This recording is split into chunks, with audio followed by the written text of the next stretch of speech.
wabarakatuh. Salam sejahtera untuk kita semua. Saat ini saya berada di SMP Negeri 171 Jakarta bersama nih adik-adik kelas 7 dan 8 serta Bapak Ibu guru. Di sini ada sebuah kegiatan namanya IHT, In-House Training, untuk menyetop kekerasan dalam berbagai bentuk di sekolah atau mewujudkan sekolah yang aman, nyaman, tanpa kekerasan. Nah, seperti apa? Ikuti terus dalam video ini. Tapi sebelum, jangan lupa untuk di like, share, comment, and subscribe. Bagi yang belum subscribe, segera subscribe untuk terus update dengan video pendidikan anak dan kulineran. Terima kasih.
Puji syukur kehadirat Allah Subhanahu wa Ta'ala. Pagi ini kita masih diberikan banyak nikmat, yaitu nikmat kesehatan. Kita bisa berkumpul di ruangan sekolah tercinta kita ini, SMP Negeri 171 Jakarta, dalam rangka In-House Training. Baik anak-anakku semuanya, Assalamualaikum warahmatullahi wabarakatuh.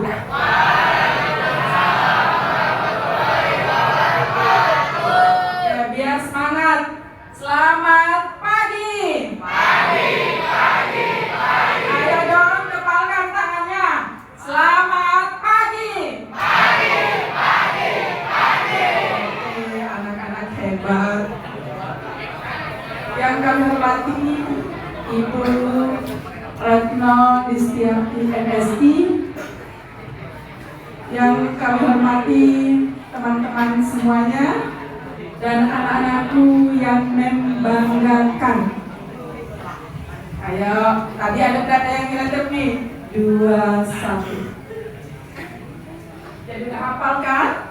Sekolah yang aman dari perundungan. Modul kali ini akan diisi oleh Ibu Retno Distiarti SPD MSI. Berikut CV yang akan Ibu bacakan.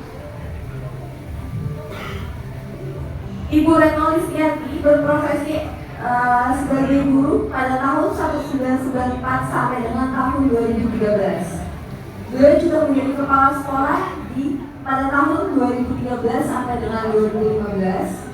Selain itu menjadi komisioner Komisi Perlindungan Anak Indonesia pada tahun 2017 sampai dengan 2022. Selanjutnya menjadi anggota Satgas. Terus kita bilang sama Bu Guru, Bu, itu bercanda, dia aja Bu yang baperan. Nggak bisa begitu. Karena rasa sakit dan tidak nyaman itu korban yang ngukur. Ya, jadi Buli tadi satu apa? Berulang ya, harus berulang. Kedua, apa tadi? Iya, sengaja menyakiti, mempermalukan. Ketiga, membuat bagaimana untuk korban? Tidak nyaman. Dan satu lagi yang tidak disebutkan dalam definisi ini, ada relasi kuasa yang lebih tinggi dari si pembuli. Misalnya, kakak kelas ke adik kelas, guru ke murid, orang tua ke anak. Ada ya? Ada. Orang tua membanding-bandingkan aja itu udah bully. Kan kan banding-bandingin pasti sering dilakuin berulang-ulang kan. Misalnya gini, kok kamu gak kayak kakakmu, kok kamu gak kayak adikmu. Nah kita kan beda, walau satu kandungan, gak bisa disamain. Jadi kalau kakak kita jago akademik, kita jago main basket, gak ada yang salah. Tuhan menciptakan kita jago secara fisik, kakak kita diciptakan jago secara intelektual. Gak ada yang salah dengan itu. Kita jago nyanyi, ya orang yang juara 1 di kelas kamu belum tentu, yang ranking 1 nilainya paling tinggi, belum tentu bisa nyanyi kan. Lalu kalau kita bisa nyanyi dengan suara merdu, ya itu kecerdasan yang Tuhan kasih. Jadi kecerdasan bukan hanya akademik, kecerdasan tuh banyak gitu ya. Ada 9 ya, jago nulis, coba gini, orang yang jago bicara pasti dia baca. Orang yang baca pasti nulis, bisa nulis. Dan orang yang bisa baca dan nulis, dia pasti pandai berbicara dengan runut, dengan terstruktur. Karena otaknya terbiasa baca. Lalu apa yang kita baca, biasakan kita tulis. Misalnya kesimpulannya, atau hal yang menarik. Misalnya kamu baca novel atau karya sastra. Apa sih ini poin yang paling saya suka di novel ini? Biasakanlah menulis, lalu taruh di media sosial kamu. Aku baca buku ini dan aku paling terkesan sama bagian ini. Biasakan melatih, karena pas kamu kuliah nulis mulu dan belajarnya mandiri. Jadi kalau kamu terbiasa menulis, pada saat kamu kuliah gak ada masalah ya. Oke, ini disebut dengan bully tadi. Nah, lalu bagaimana kalau ya misalnya kamu dibanding-bandingin, gak ada orang yang mau dibanding-bandingkan di dunia ini. Termasuk mungkin guru tidak bermaksud, maksudnya niatnya mungkin baik, yaitu memberi semangat, tapi mungkin menyakiti. Misalnya saya misalnya nih, saya kan pernah jadi guru juga ya. Teman saya cerita, kok lo kayaknya enjoy aja sih di kelas itu, emang kenapa? Gue paling gak suka lo masuk kelas itu. Hah? Lu ngomong sama anak-anak. Ya, aku bilang begini. Ini si guru ini ngomong gini. Saya kalau masuk ke sini gak bergairah, karena saya gak semangat. Kalian tuh beda banget sama kelas sebelah. Nah, itu sakit hati. Terus saya tanya, terus murid-muridmu bisa gak pelajaran? Ya, ternyata enggak. Ya, karena caranya begitu. Jadi kadang kita itu maksudnya ngasih semangat. Gini, kamu kok gak kayak kelas sebelah? Itu gak bisa begitu cara bicaranya. Sama seperti kamu membandingkan misalnya temanmu antara satu yang lain. Jadi gak ada satu orang pun yang mau dibandingkan. Dan kalau kita berulang kali melakukan, jadi bisa jatuhnya bully. Oke, gitu ya. Oke, next. Nah, tadi Ibu bilang perundungan itu cuma salah satu. Dalam Permendikbudristek nomor 46 tahun 2023, kekerasan tuh banyak. Pertama, kekerasan fisik. Fisik berarti ada pukulan ya. Kalau kamu dikeroyok dan kamu tidak melawan, jatuhnya kekerasan fisik, tapi kategorinya penganiayaan. Kalau kamu dipukul lalu kamu membalas memukul, jatuhnya perkelahian. Bisa bedain kan? Kalau penganiayaan kamu jadi korban, kalau kamu yang dianiaya. Kalau perkelahian gak ada korban, gak ada korban, semuanya pelaku. Paham? Jadi ketika misalnya kamu terpancing oleh seseorang, lalu kamu membalas, jatuhnya di dalam Permendikbud ini kamu berkelahi jadinya. Padahal kamu mungkin merasa membela diri.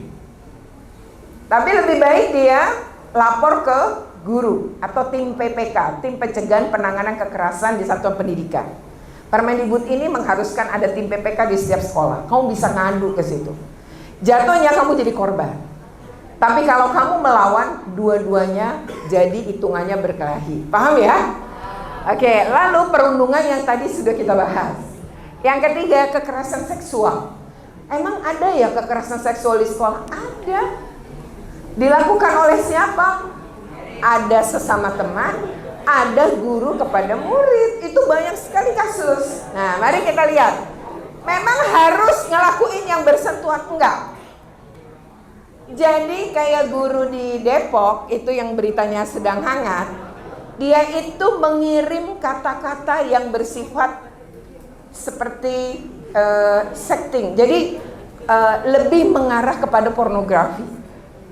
Lalu ada kasus misalnya guru di wilayah Kelapa Gading, itu sekolah SBK padahal. Guru ini ngirim video-video pada murid tertentu. Kalau murid itu nyautin atau sama dengan dirinya, maka dia akan didekati lebih jauh. Itu juga kekerasan seksual. Atau, nih saya pernah nih di SMA 98 kan gak jauh dari sini ya. Ada satu murid tuh bertanya, Bu, kalau guru saya suka ngasih contoh, dia guru bahasa Indonesia, dia suka kasih contoh itu tubuh perempuan, itu masuk kategori nggak Bu? Masuk. Di dalam kekerasan seksual dalam Permendikbud ini ada 23 jenis. Salah satunya dari kata-kata. Jadi misalnya gimana nak? Misalnya gini, Ibu, Pak, bapaknya bilang, anak-anak, hari ini kita akan belajar tentang susunan kata. Jadi susunya kenceng, nannya pelan. Dia berniat tuh. Terus anak itu bilang, kalimat itu kan kata benda banyak. Tapi si guru ini kerap kali mengucapkan itu kata-kata terkait dengan fungsi organ atau seksual perempuan. Saya bilang kekerasan, laporkan. Karena itu harus dihentikan. Kan misalnya cowok-cowok ketawa, yang cewek-cewek kan tersakiti. Gitu. Nah, ada juga nih kasus di Tangerang Selatan. Ini guru sama guru. Jadi ada guru bilang, Bu, kalau ini sebuah pertemuan memang IHT untuk guru. Bu, kalau misalnya nih ya, kita lagi senam, lalu ada guru tuh padahal kita udah kasih tahu juga, dia foto-fotoin pakai kameranya dia nih, pakai handphonenya.